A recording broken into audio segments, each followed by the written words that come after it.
Ukraine holds its lines and will never surrender. We stand, we fight, and we will win because we are united. Ukraine, America, and the entire free world. We know that all of us, millions of Ukrainians, wish the same victory. Only victory.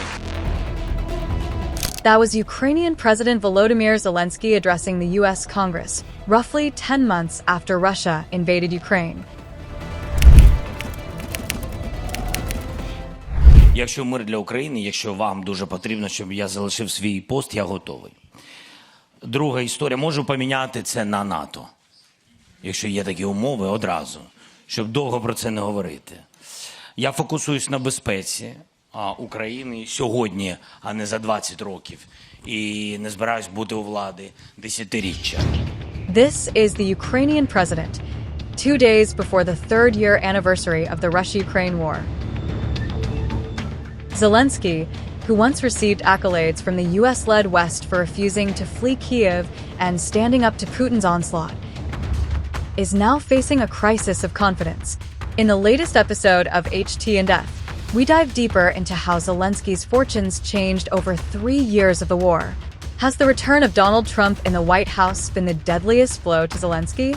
What lies ahead for Ukraine 3 years after Russia launched a deadly assault?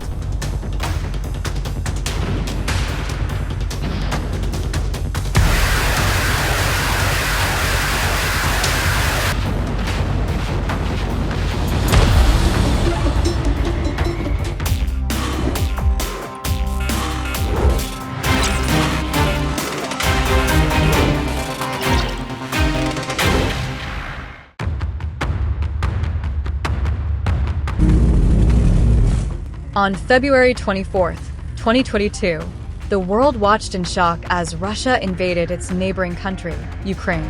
After months of buildup on Ukraine's borders, the Russian president ordered a special military operation to demilitarize and denazify Ukraine. Обстоятельства требуют от нас решительных и незамедлительных действий. Народные республики Донбасса обратились к России с просьбой о помощи. В связи с этим, в соответствии со статьей 51 части 7 Устава ООН, санкции Совета Федерации России и во исполнение ратифицированных Федеральным собранием 22 февраля сего года договоров о дружбе и взаимопомощи с Донецкой Народной Республикой и Луганской Народной Республикой, мною принято решение о проведении специальной военной операции. Ее цель – защита людей, которые на протяжении 8 лет подвергаются издевательствам, геноциду со стороны киевского режима. И для этого мы будем стремиться к демилитаризации и денацификации Украины. Russian forces entered Ukraine from 3 directions: Belarus, Russia, and occupied Crimea. Hundreds of helicopter-borne commandos attempted to assault and seize a lightly defended airfield on Kyiv's doorstep. Other Russian forces struck elsewhere across Ukraine, including the eastern city of Kharkiv, the Donbas region, and along the Black Sea coast. But Putin failed to achieve his goal of quickly crushing Ukraine's outgunned and outnumbered army. The Russians were ill-prepared for Ukrainian resistance, failed to effectively combine air and land operations, and bungled basic military functions like planning and executing the movement of supplies.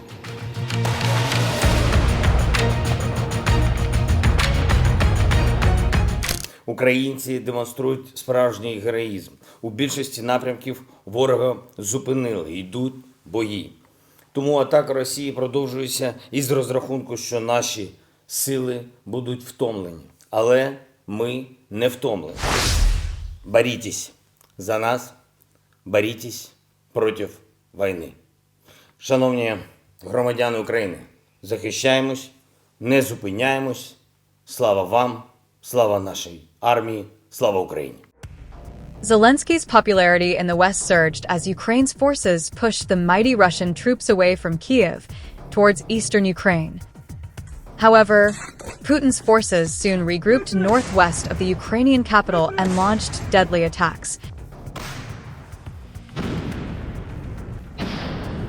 Ukraine accused Russian forces of bombing and shelling cities across the country, including hitting a psychiatric hospital near the eastern town of Izium, where hundreds of patients were taking shelter in the basement.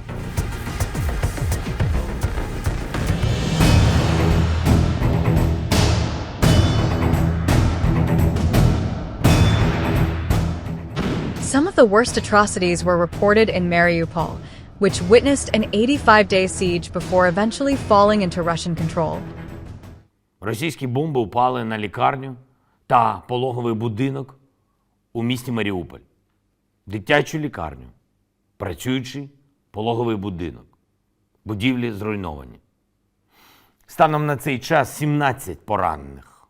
Розбір завалів ще триває. Люди вчасно почали ховатися від повітряної тривоги. Від 500-кілограмових авіаційних бомб, які окупанти скидають на наші українські міста.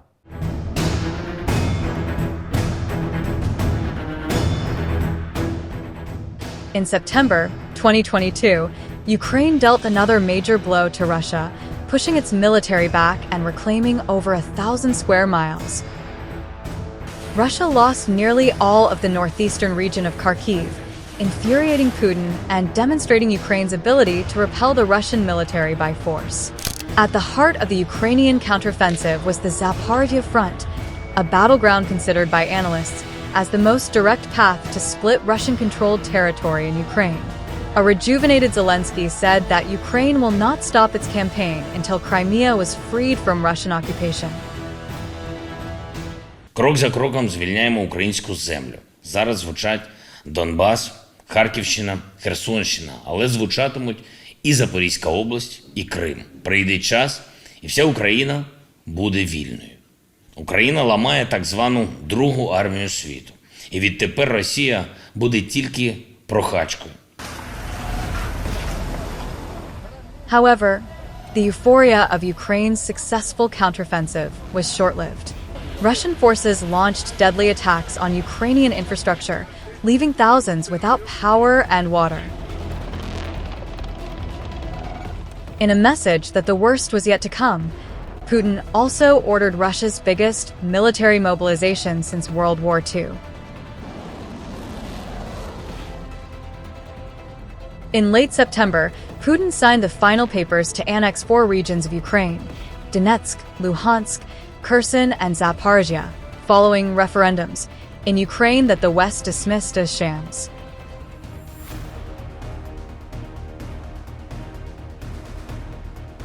One of the major reasons for Ukraine's battlefield success against Russia was the help it received from the West, including weapons, ammunition, and aid.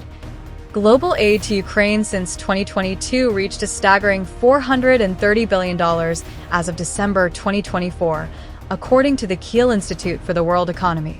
The majority of committed support by country has come from the United States, whose total aid commitment is valued at about $128 billion.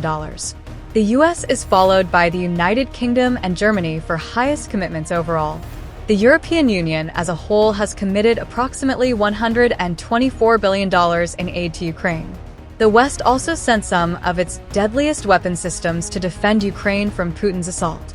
The US has been the biggest source of military aid to Ukraine, including weapons, equipment, and financial support. Between the start of 2022 and the end of 2024, it gave $69 billion in military aid, according to German think tank the Kiel Institute. Germany has given $13.6 billion, the UK $10.8 billion, Denmark $8.1 billion, and the Netherlands $6.30 billion. Zelensky made an impassioned plea for more weapons during speech to the US Congress. I believe there should be no taboos between us in our alliance. Ukraine never asked the American soldiers to fight on our land instead of us. I assure you that Ukrainian soldiers can perfectly operate American tanks and planes themselves. After HIMARS gained legendary status during the initial phase of the war, the United States and Germany announced that they would send advanced battle tanks to aid Ukraine as the war neared its 12th month. Another major milestone was then US President Joe Biden lifting a ban on atoms to be fired into Russian territory, eliciting a furious response from Vladimir Putin. However, Kyiv's fortunes took a drastic turn when Donald Trump returned to the White House. The US president, who often claimed that the war would never have broken out if he were in power, appeared to echo Putin's stand on the Ukraine war. Trump said he was determined to get payback for the billions of dollars of military hardware and other assistance to Ukraine. The US president spoke to Putin, called Zelensky a dictator, and went as far as to say that Zelensky does not deserve a seat at the table when America and Russia decide the future of Ukraine. A dictator without elections. Zelensky better move fast or he's not going to have a country left. Got to move fast because that war is going in the wrong direction. In the meantime, we're successfully negotiating an end to the war with Russia, something all admit that only Trump is going to be able to do in the Trump administration. We're going to be able to do it. I think Putin even admitted that. In another major setback, Trump's top aide also dismissed Ukraine's long-standing demand of entry into NATO. The United States does not believe that NATO membership for Ukraine is a realistic outcome of a negotiated settlement. Instead, any security guarantee must be backed by capable European and non-European troops. If these troops are deployed as peacekeepers to Ukraine at any point, they should be deployed as part of a non-NATO mission, and they should not be covered under Article 5. There also must be robust international oversight of the line of contact. To be clear, as part of any security guarantee, there will not be U.S. troops deployed to Ukraine.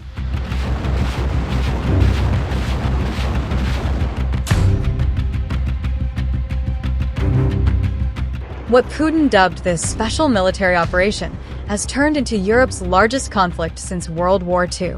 Tens of thousands have been killed, entire cities have been reduced to smoldering ruins, millions of Ukrainians have become refugees. Zelensky also seemed to be losing some support at home, especially over his unpopular conscription drive. However, some analysts believe that Zelensky still has a few aces up his sleeve. Last August, Ukraine sent troops into Russia, capturing a pocket of land across the border in Kursk. Ukrainian fighters are still there, fighting for land that Zelensky hopes to use as a bargaining chip in negotiations. However, that may not be enough.